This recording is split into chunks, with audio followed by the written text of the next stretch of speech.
Perang Dunia III semakin barbar, Rusia bombardir Ukraina habis-habisan.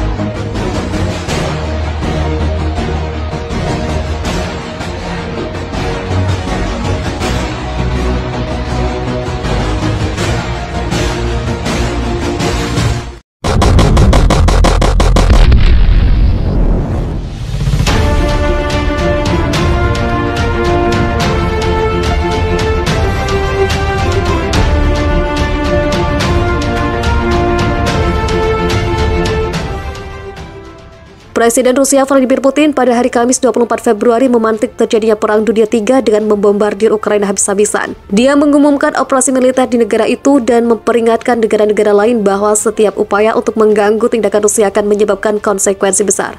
Tak lama setelah dia berbicara, ledakan besar terdengar di Kiev, Kharkiv, dan daerah lain di Ukraina. Video menunjukkan tembakan artileri berat dan apa yang tampak seperti serangan rudal. Pemerintah Ukraina mengatakan invasi Rusia telah dimulai. Menteri Luar Negeri Ukraina Dmytro Kuleba mengatakan Putin telah meluncurkan invasi skala penuh ke Ukraina. Kota-kota Ukraina yang damai sedang diserang. Ini adalah perang agresi. Ukraina akan mempertahankan diri dan akan menang. Dunia dapat dan harus menghentikan Putin. Waktunya untuk bertindak sekarang.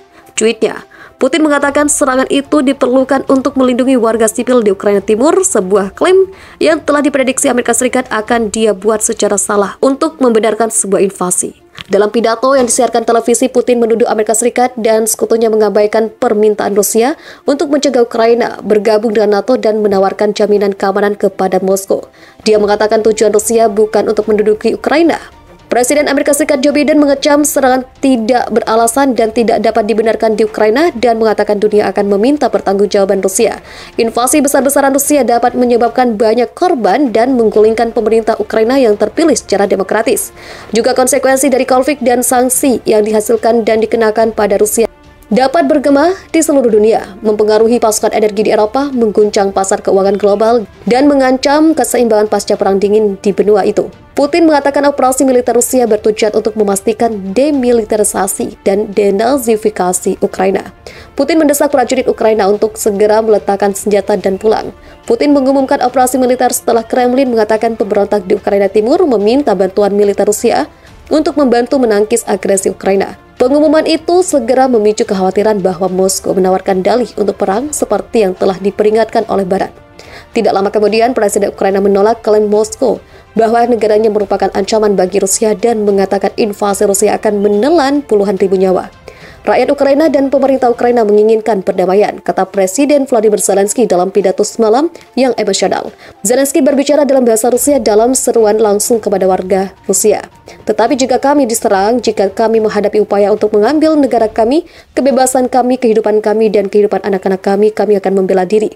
Ketika Anda menyerang kami, Anda akan melihat wajah kami, bukan punggung kami, kata dia. Zelensky mengatakan dia meminta untuk mengatur panggilan dengan Putin Rabu malam. Zelensky mengatakan dia meminta untuk mengatur panggilan dengan Putin Rabu malam, tetapi Kremlin tidak menanggapi. Presiden Joko Widodo menginginkan semua negara mulai menghentikan ketegangan yang memicu perang seperti yang terjadi antara Ukraina dan Rusia. Semua negara harus saling terkoneksi untuk bangkit.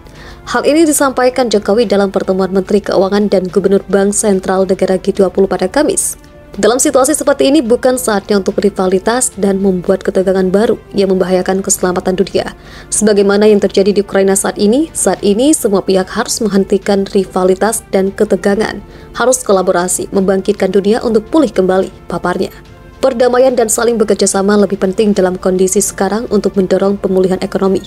Ketidakpastian global harus kita hadapi dengan sinergi dan harus bekerja sama mengendalikan inflasi yang meningkat dan mengantisipasi kelangkaan dan harga pangan, kontainer, dan lain-lain dan kelaparan, jelas Jokowi.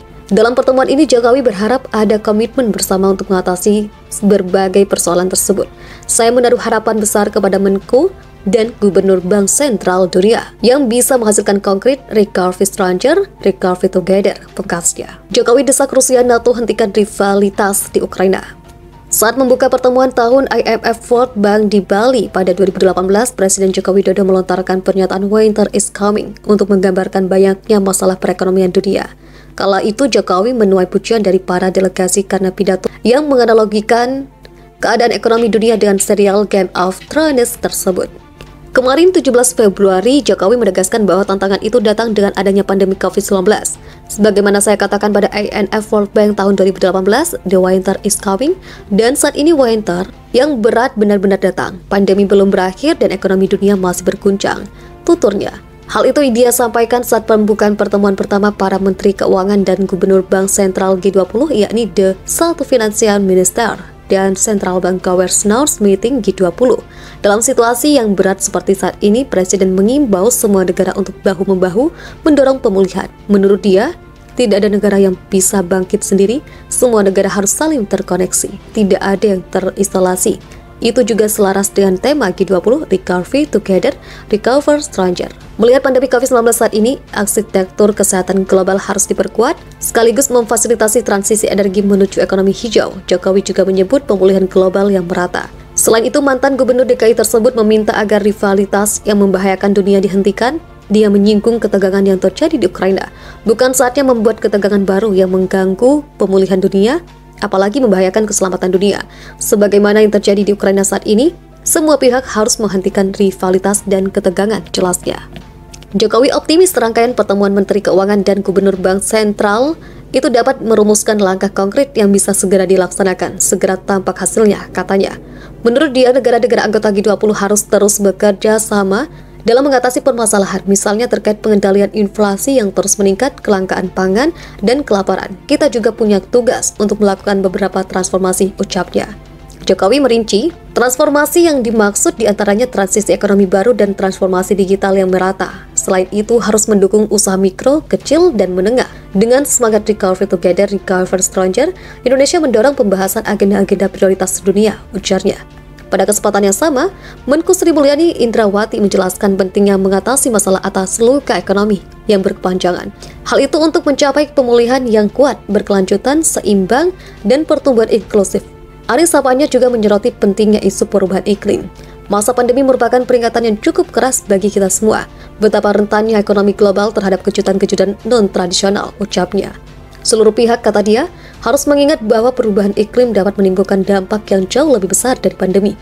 Disinilah peran G20 dibutuhkan dalam memerangi perubahan iklim, bukan hanya dalam penurunan emisi karbon, tapi juga menemukan skema untuk meningkatkan dan mengarahkan lebih banyak pembiayaan dan investasi pada teknologi berkelanjutan yang memfasilitasi aksi iklim, tutur mantan Direktur Pelaksanaan Bank Dunia itu.